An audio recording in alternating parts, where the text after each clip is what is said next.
Okay.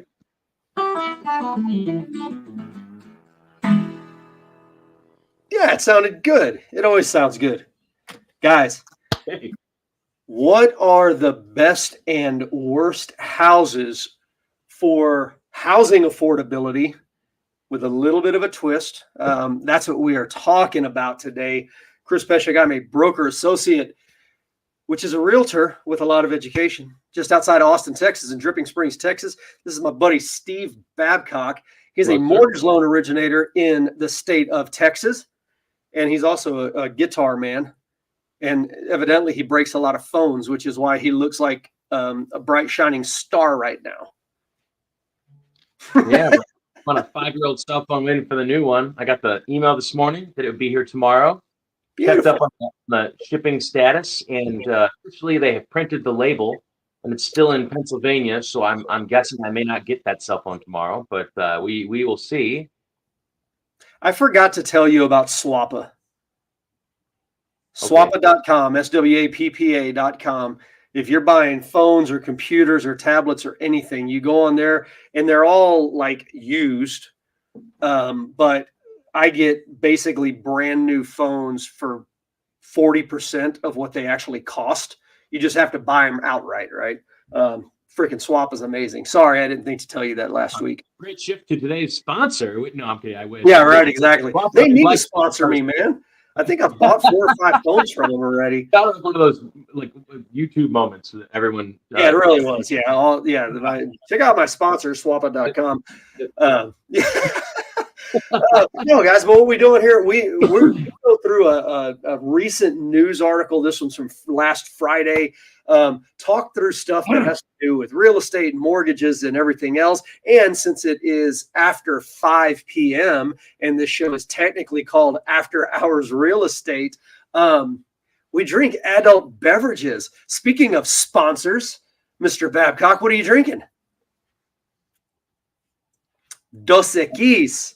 2X's, my friend. How many people do you think don't know that means 2 X's? It actually has 2X's on the symbol. So if you don't know, you have not been paying attention. I know, but I've had people tell me that, like, what do you mean 2 X's? Dos Equis is 2 X's.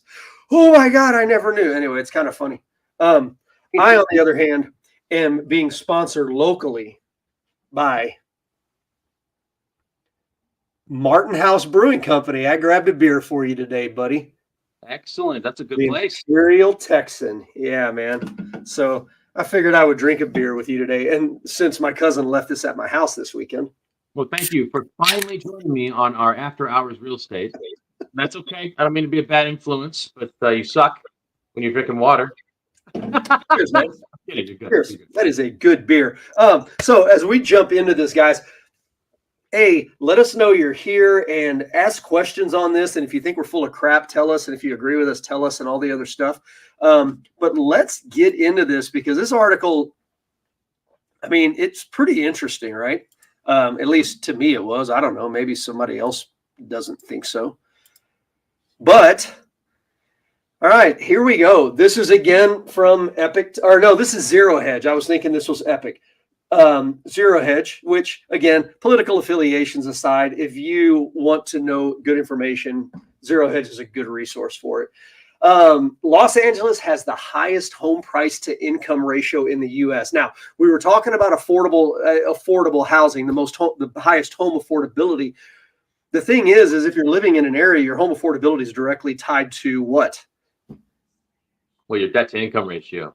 Well, your income, yeah. I mean, like, you can't afford an expensive home if you don't make any money. You can't afford any home if you don't make any money. So that's kind of what the approach they're taking here. Many Americans continue to find homeownership financially out of reach due to rising house prices, stagnant wages, among other contributing factors. But which U.S. cities are the least affordable? And consequently, the most affordable ones also. One way to assess housing affordability is through the home price to income ratio. Okay, price to income tells you exactly what it is. Measures the ratio of median home price to median household income in an area. And by the way, this is not something that lenders look at. I've never, ever seen the income ratio doing mortgages. But it's interesting. It's a very economically interesting ratio. All right. Yeah. Just want to throw that out there. So this map comes from Visual Capitalist, who does great just illustrations and graphs and charts and all the other stuff. Shows the home price to income ratio of 54 large cities in the U.S. with a population of over 1 million people, Austin being one of them, in the U.S. using data from construction coverages analysis of Zillow and U.S. Census Bureau data. So they're checking median. Oh, what's that? I feel obligated to mention, after being that annoying and interrupting you, I feel obligated to interrupt you again and tell you that there are certain loans where you have to have a price of a home within a certain range and an income in a certain range. True. But I've never seen on a it's strictly lending wise of like a HPI ratio, home price to income ratio. Well, Okay, and a lender wouldn't use this because they're getting numbers from Zillow. That's where the value numbers are coming from, and Census Bureau data is what's giving them the median income for an area, household income. I'm going to skip past the chart because I've got a clearer version. I just want to touch base on the bottom real quick. Housing affordability, worst in coastal U.S. cities. We show the home price income ratio, median home price and median household income for 54 of the cities. And what they're saying is the affordability is worse next on the coasts, on the East Coast. Sure. So do you want this version or do you want the actual pretty chart? I like that one because it's easier to see. This one right or off the bat. Go to the other one. Okay. With the numbers. That one. There you go. So basically what this is saying, this is worst affordability. The worst ranked team is Los Angeles. Essentially. Go ahead. I'm sorry, man. Go ahead. No, you're fine. 12.5 times. The median home price is 12.5 times the median income. So basically, if you made $76,000 a year, which is the median income in Los Angeles, yep, and you saved every single penny and didn't have to pay taxes, mind you, and you were able to do that, you would have to save your money for 12.5 years before you could pay for the house in cash. That's what it's saying. That is exactly what it's saying. Yep. Now, you and I've talked about this before, and before we kind of go through the cities and look, where the Texas cities are and stuff like that. You and I think back when we started this, what was a rough rule of thumb for somebody like, hey, if you want to be reasonable with what you're buying? This is where I started having issues and interrupted you, and then had more issues and interrupted you. And maybe this is great because I can conclude what I was thinking in the beginning, which is if people show up and they expect me to be a mortgage guy, and we should throw out numbers to them. If it's not a mortgage number and it looks like it, I want to make sure that they understand that it's not mortgage numbers, right? And so, in mortgage lending, we have very strict guidelines that have.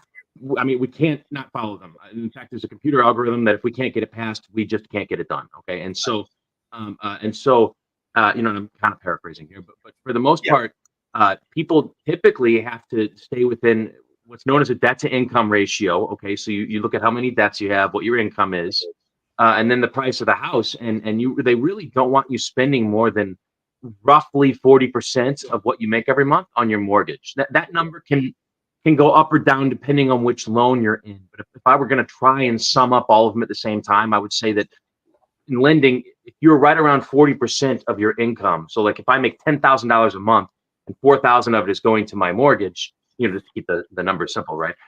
Then I'm approaching the end of what mortgage companies have a stomach for to lend you money. There are a few that will lend higher than that, specifically VA loans. Some FHA loans can be pushed a little higher. If you put a lot of money down, those numbers can change. So there's really no way for me to give you one solid answer here, but I guarantee you there is no, at least not in the state of Texas, there is no, loan where you'd be spending 12 times your income. No. What is that?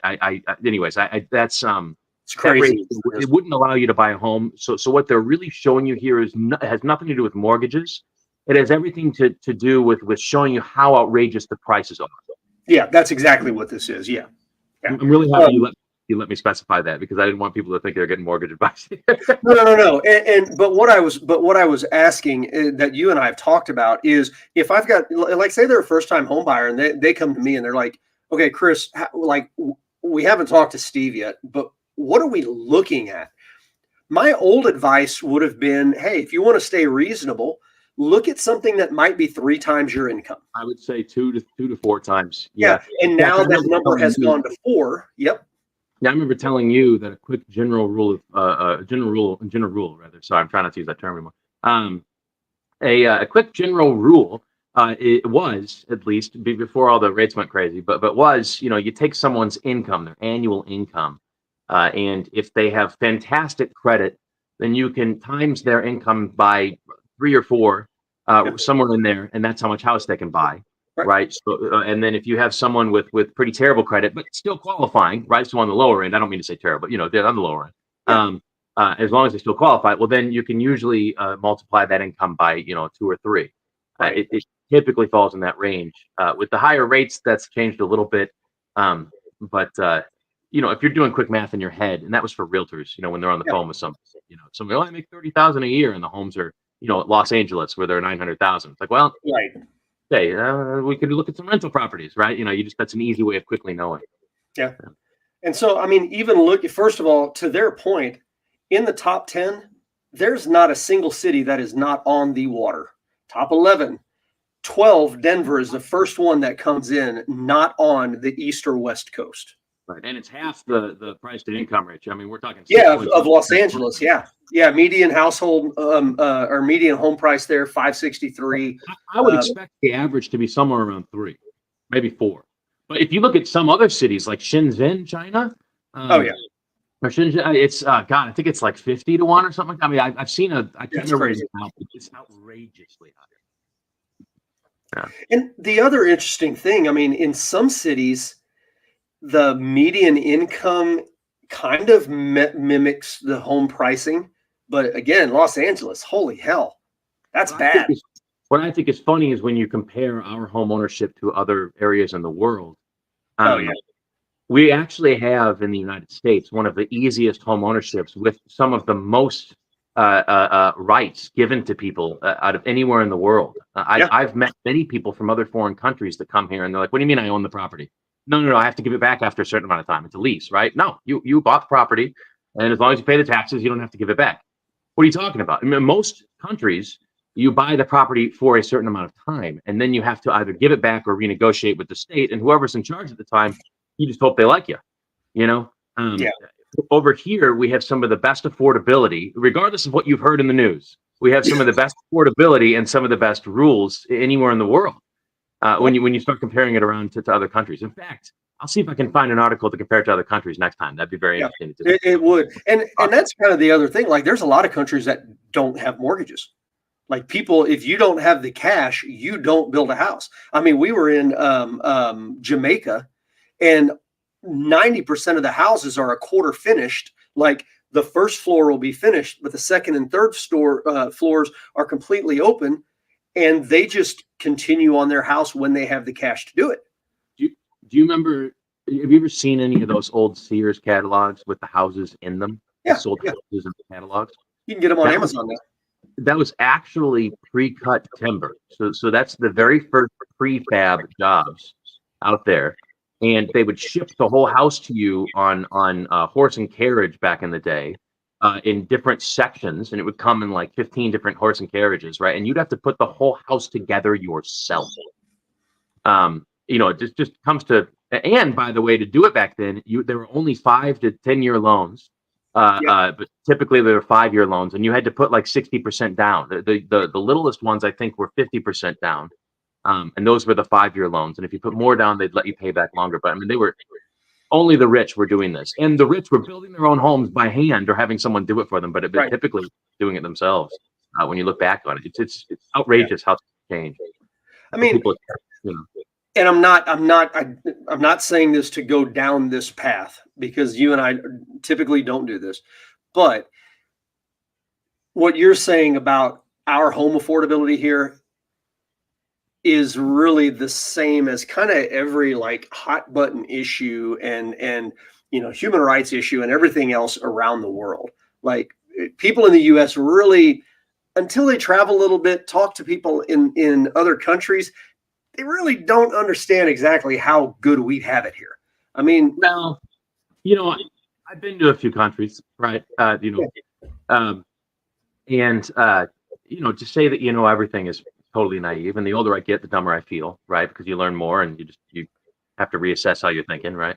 But the shock that I see on many foreigners' faces when they come here and learn about our property rights and the prices involved, uh, tells me that we don't have it that bad. And then I've seen some of the numbers, and when you look at our, like our grandparents, that would have had to come up with, 50% down to Yeah. get a house, and today you can show up with 3.5% or even 3% down, and we can have the sellers pay for almost all of it. Right. What are we talking about home affordability? I know you've read some articles and seen some headlines, but have you actually gone out there and negotiated with any sellers? Because if it's really that bad, then they can't sell. And if they can't sell and they need to, well, then they need to have someone that's willing to negotiate. And have you talked to them yet? No, I know it's a bad time. It just sucks right now. Okay, well, sorry. Enjoy your rental. Yeah. In 2 or 3 years, I bet you'll be saying, "I wish I would have bought 2 years ago." Right? That's a fact. That's a fact. But all right, moving down. So there's your top 12. Okay, there is Austin, Texas at number 15. Not great. 6. No, I've come up. I think it was 4 when I moved here. Oh yeah. Yeah, that would make sense because our median values have come up quite a bit. But now we're finally starting to see some stuff in the middle. You got Denver, Tucson, Austin, Nashville. Austin and Nashville, I didn't realize it was that similar, even though the median income is different, quite a bit different. So that's interesting. But you're starting to see a little bit more of the flyover states here and stuff like that. So not bad. But notice in the top, we're top 27 already, and Austin's the only Texas city in there. I mean, I guess I could have predicted that.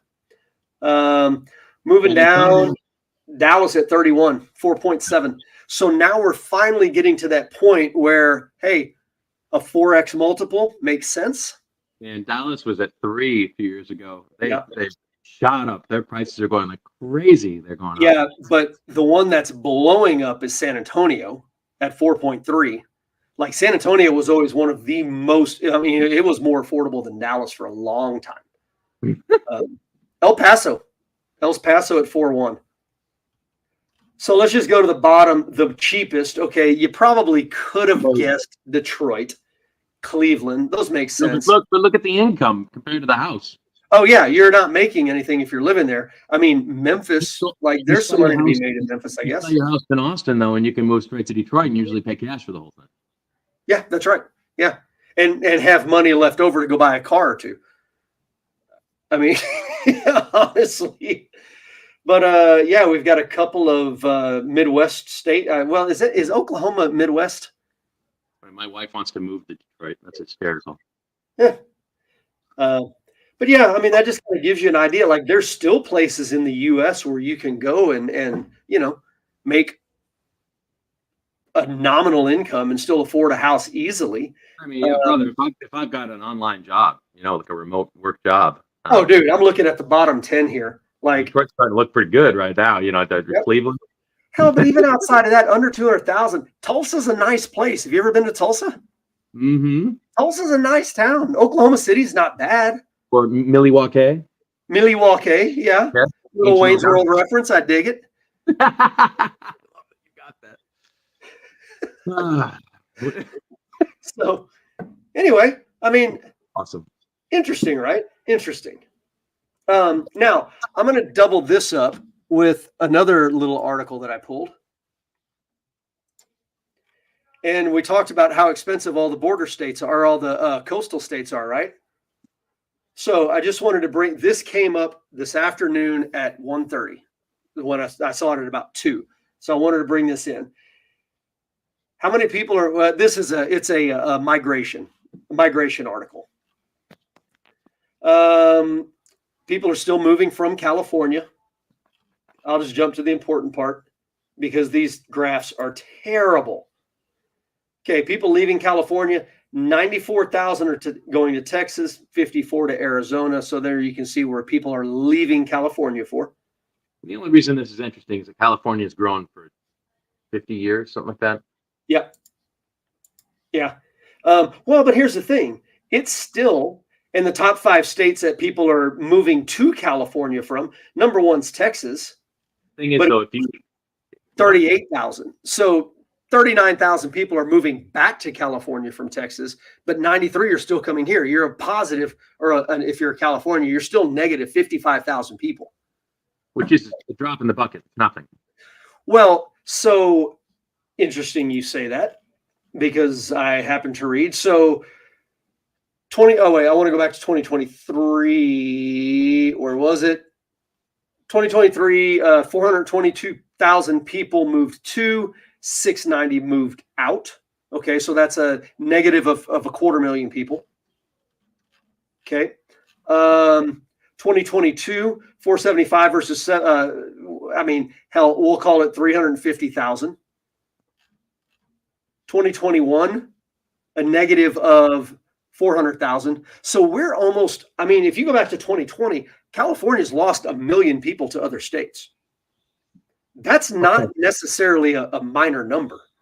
No, but I need to see that extrapolated for quite a while to make. Well, yeah, it's got to go out beyond that. More than 1 million people moved from abroad into 4 states, with the highest population going to California. So here's the interesting thing. California lost 1 million people to other states, but they're still net positive for migration because people are moving from other countries to California. So what do they have? Like 30 million people, something like that in California? 39, I think. So what is 1 divided by 39? What's the percentage on that? Do you even know? 1/39th is like a quarter percent. Yeah, it's like it's a third. Yeah, it's over a quarter or less than a 0.25%. So if I were to instead say 1 million people left, if I were to say, hey man, California's population dropped by 0.223% last year, or in the last decade, man, isn't that crazy? You'd probably look at me and be like, bro, what are you talking about? You're actually right on. It's a 0.25%, 0.25. Yeah, so yeah.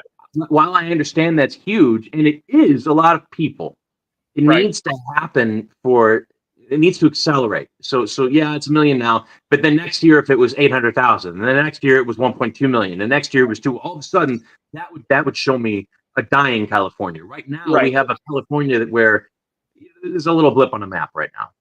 Might be worth attention to.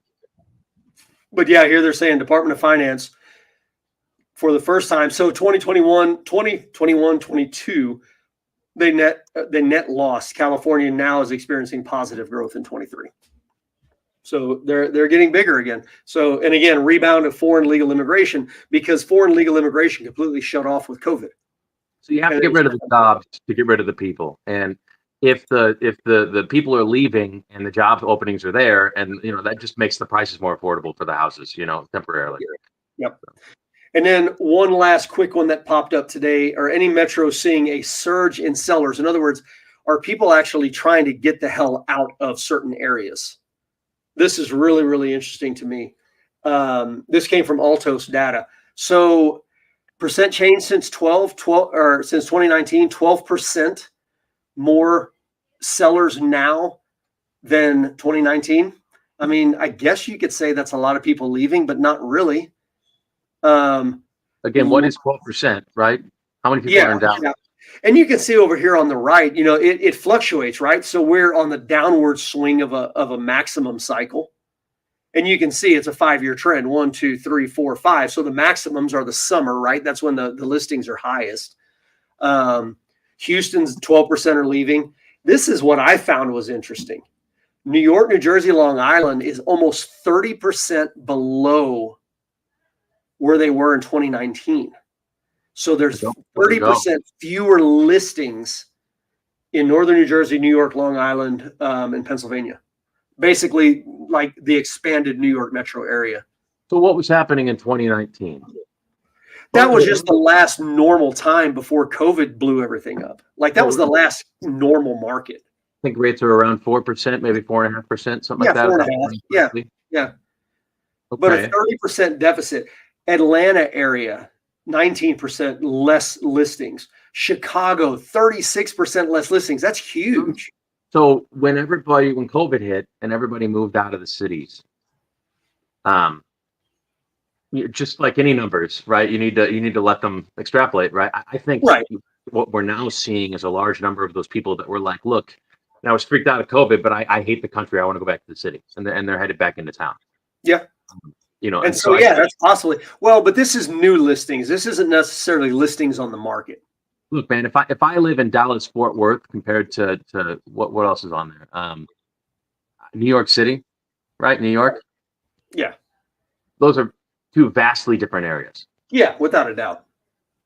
Moving back to New York is not like saying I'm moving back to Dallas. You can live in Dallas and still have quite a bit of land. New York doesn't have, you know, 2-acre backyards, and if they do, it's on like a 6 block radius for only, billionaires or whatnot, right? Yeah. In fact, no, they don't. They just don't. I'm thinking about it. It's like Jersey and stuff. Yeah. But this is the reason that I pulled this up originally, is because just in terms, and this is a repeating pattern. This is Mike Simonson, Altos Research. It's a repeating pattern at this point that we have fewer listings at this point than the previous 4 or 5 years, 6 years. And so that goes back to what you and I have been talking about. While that I still keep seeing that prices are down 20% in Austin, but I don't see it playing out in reality because we're down listings. Like it's not playing out in the numbers. So I don't know. There's a disconnect there, man. Yeah, and then I see Austin Round Rock, so that threw my theory out the window. So I'm not sure. Yeah. But again, other places that people are staying put. I mean, Philly, like this right here, 2019, 2020. I think this is 2021. People got the hell out of Philly, but then it just dropped off. Like everybody else is staying there. Cool. And again, Boston. I mean, Boston's got some huge swings. Summer to winter. It's down a lot for listing. Look at Philly's graph. Yeah. What year do you think that one's the one that cracks me up the most? Look at that one bump. Can you predict what year that is? That big bump? Yeah, it's 21. That's funny. All the rest of them are fairly normal, right? Nobody else does that, but Philly. That's so interesting. Yeah. My Twitter, I just kind of kept looking at it today, and it just kept popping up. Like, wow, that's interesting. That's interesting. So anyway, that was it. But yeah, man. Least affordable areas, the coasts, the East Coast, West Coast. Yeah. Most affordable areas, there's really not. I mean, it's kind of right through the flyover, right? Midwest. Well, but here's Philadelphia. Philadelphia is very affordable. But yeah, for the most, it's Midwest flyover. Baltimore, I didn't think Baltimore would be that cheap. There. That's interesting. So yeah, there you go, man. All right, what are your final thoughts? I think it's always a good time to buy when it comes to real estate. You honestly, damn lender, you just want to make money. I got out of college in like 05, 06. It was 06. And then 08 happened and I was desperate to buy houses. Right? When times are bad, that's when what is the quote? Buy when there's blood in the streets, including your own. That's right. Be the fireman. When everybody's running out, go in. And and then after that, we bought a home in 2012. And I remember I had advice from everyone, including my mother-in-law and everyone else, saying, listen, this is, she actually helped us with the house, God bless her. But I just don't like buying when everything's so crazy. It seems like it's a bubble. Other people were giving me advice on how, if you buy in 2012, you're going to be the dumbest homeowner in 2013 because the market's going to crash. And that home doubled in value. We sold that home and bought a brand new home. That home has doubled in value. It's not typical for your homes to double in value like that, unless inflation. No one's really telling you the truth on that part. But hey, details. But if you look historically at owning a home for at least 10 years or more, yeah, I challenge you to find me a time when that's been a bad idea. Now if you're not going to stay there for more than 5 or 6 years, I think the average like 4 to 7, something like that now. Yeah, probably closer to 7 today. But if you're not going to stay there for 7 years, don't buy a house. Rent. It's not always a good time to buy, but typically your 50-year-old self will thank your 20-year-old self for buying a house.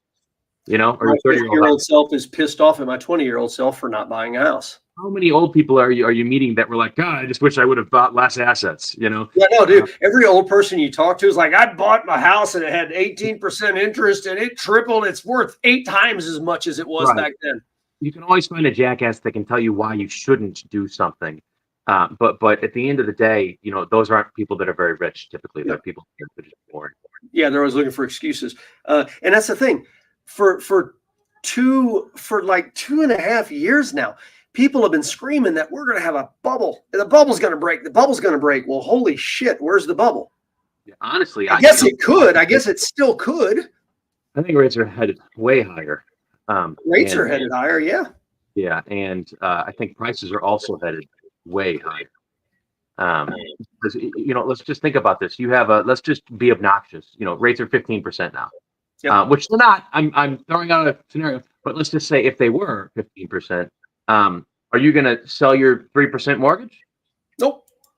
Right? No, you're going to do everything you possibly can to hold on to it.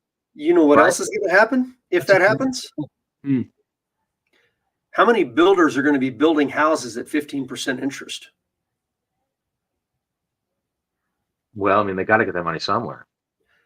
But at 15% interest, how many people are going to be buying? That's the joke. That's the joke. No, and that's what I'm saying, though. But it really does extrapolate out. If you've got fewer people buying because interest rates are so high, builders aren't going to build because they can't sell any damn houses. And so now you don't have new home inventory to keep the pricing stable. Change the word home to food. Okay. So how many people are going to buy food if the prices keep going up? Well, you have to. Right. Well, where are you going to sleep? Well, you can rent. Well, we're talking food, water, or shelter. So go ahead and rent, but who has to pay the mortgage on the rental? The renter. Right. So what you're actually, it's this vicious circle where suddenly it's been 15 years, no one's bought homes, but we still need a place to live. I guess we better change our way of purchasing. So let's have 6 families go in together at the same time. But if you look at any cultures, food, water, or shelter will always sell, or the people provide it themselves. Yep. So we will either have someone that comes up with the old Sears style, chop your home together stuff, right? Or so people are either going to do it themselves, or they're going to adjust. But they're not going to starve themselves of shelter. Nope, not going to happen. I don't know what it's going to look like, right? But it could be a motorhome mecca. Who knows? But they won't starve themselves of those 3 things. They will find a way. That's a fact. All right, man. Let's wrap it up on there, guys. That's what we do. We act like we know stuff, and we talk about things that other people write. Keyword act. That's right. We will do it again next Monday. My friend, good to see you. Cheers, sir. Cheers.